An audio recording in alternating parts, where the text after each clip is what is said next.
Programang ito ay rated SPG. Striktong patnubay at gabay ng magulang ang kailangan. Maaaring may masiselang tema, lengguwahe, karahasan, sexual, horror o droga na hindi angkop sa mga bata.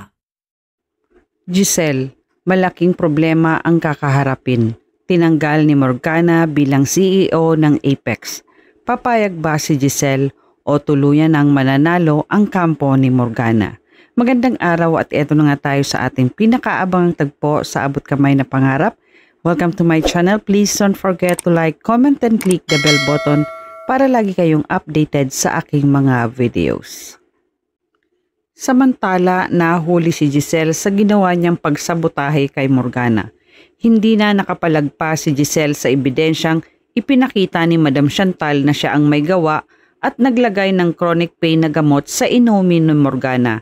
Dahil sa hindi namalaya ni Giselle, narinig sila ni Madam Chantal na nag-uusap silang dalawa ni Lynette, na gusto niyang gumanti kay Morgana sa ginawa nito sa kanya, ngunit hindi sumang-ayon si Lynette sa gustong gawin ni Giselle.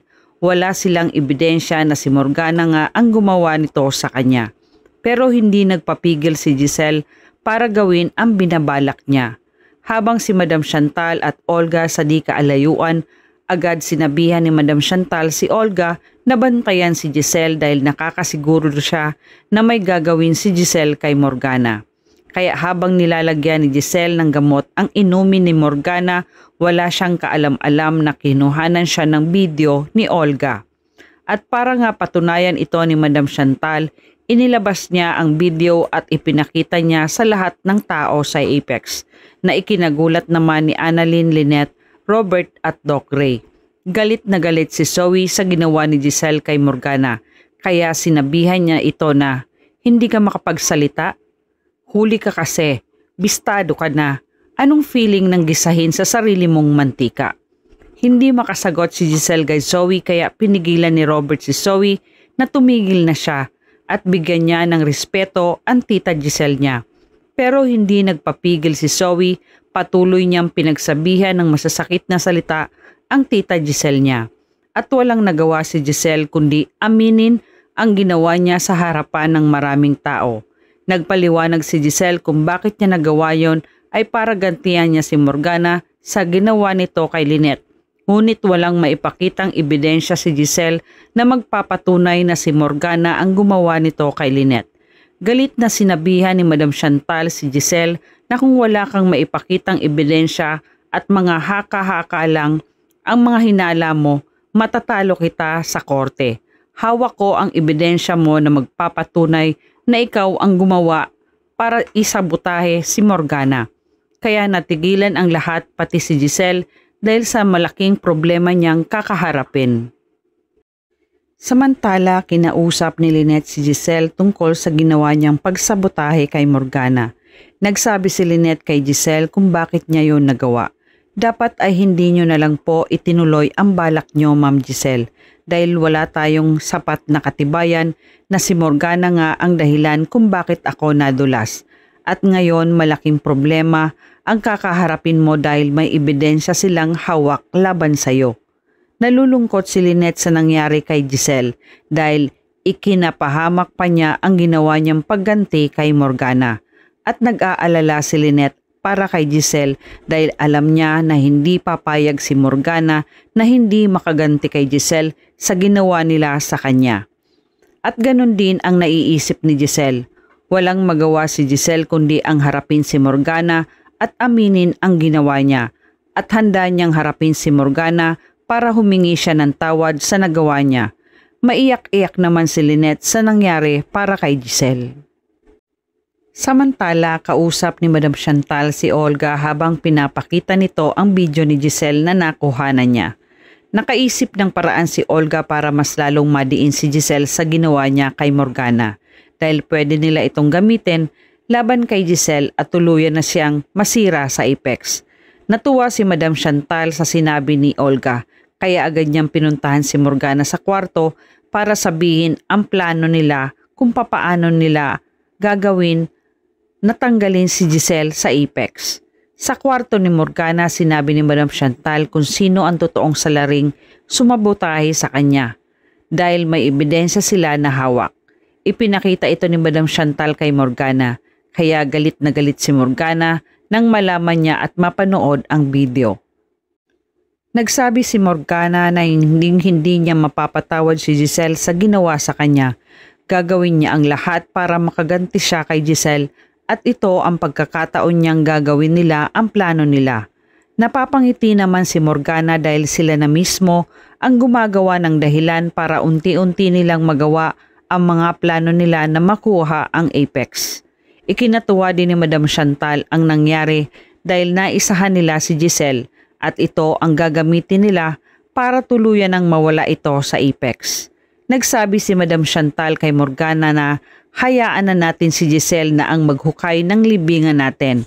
Ang hindi niya alam, sariling libingan niya ang hinuhukay niya. At ngayong nasa dulo na siya ng hukay, wala na tayong gagawing iba kundi ang itulak na natin siya para mahulog na siya sa sarili niyang bitag. At sabay tumawa ang mag-inang Morgana at Chantal dahil ito na ang magiging katapusan ni Giselle. Sa Apex kinabukasan, abala ang magkakaibigan na nag-uusap-usap nang biglang dumating si Doc Luke mula sa bakasyon at nagulat ang lahat sa pagdating nito. Nagtanong si Doc Luke kung kamusta naman sila dito at kung ano ang latest chismis bukod sa nabalitaan niyang may half-sister pala si Moira. Agad naman sumagot si Doc Ken kay Doc Luke na nagsabi ito na hindi lang half dahil kapag nakita mo siya ng personal ay magugulat ka dahil kamukhang-kamukha ito ni Ma'am Moira. Sinang-ayuna naman ni Doc Joanne ang sinabi ni Doc Ken. Hindi naman makapaniwala si Doc Luke sa mga kwento nila dahil baka nga si Moira lang naman ang sinasabi nilang half-sister nito dahil marami na siyang naririnig tungkol kay Moira at Morgana. At dahil sa kararating lang ni Doc Luke sa Apex, wala siyang alam sa mga nangyayari. Kaya naikwento na din ni Nurse Karen ang bagong chismis tungkol sa ginawa ni Giselle at kumpirmado nga na may kinalaman ito sa nangyari kay Morgana. At habang nag-uusap-usap sila, dumaan si Morgana at Madam Chantal dahil nagpatawag ito ng meeting para pag-usapan ang tungkol sa ginawang pagsabotahe ni Giselle kay Morgana. Gulat na gulat naman si Doc Luke sa nakita niya dahil totoo nga ang nabalitaan niyang tungkol sa pagkakahawig ni Moira at Morgana, habang si Annalyn naman ay nag-aalala para sa tita Giselle niya kung ano ang maaaring mangyari sa pag-uusap nila. Samantala sa loob ng meeting room dumating na ang lahat at nagsimula ng magsalita si Morgana tungkol sa ginawa sa kanya ni Giselle at binigyan niya ito ng pagkakataon na magsalita habang ang iba ay nakikinig lang sa sasabihin ni Giselle. Nagsabi si Giselle kay Morgana na humihingi siya ng paumanhin at patawad sa nagawa niya. Seryoso naman nagsabi si Morgana na tinatanggap niya ang paghingi ni Giselle ng kapatawaran sa kanya. Ngunit hindi sapat ang paghingi mo ng tawad dahil hindi ko papayagan ang mga ganitong gawain ng isang CEO. Ipinagtaka ni Giselle ang sinabi ni Morgana pati na rin si Doc Ray at Robert kung ano ang ibig sabihin ni Morgana. Kaya nagtanong si Doc Ray kung hindi paghingi ng tawad ang hinihingi mo, ano ang gusto mong mangyari.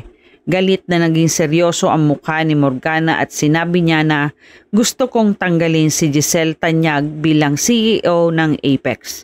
Nagulat ang lahat sa naging desisyon ni Morgana at biglang napatayo si Giselle sa sinabi nito.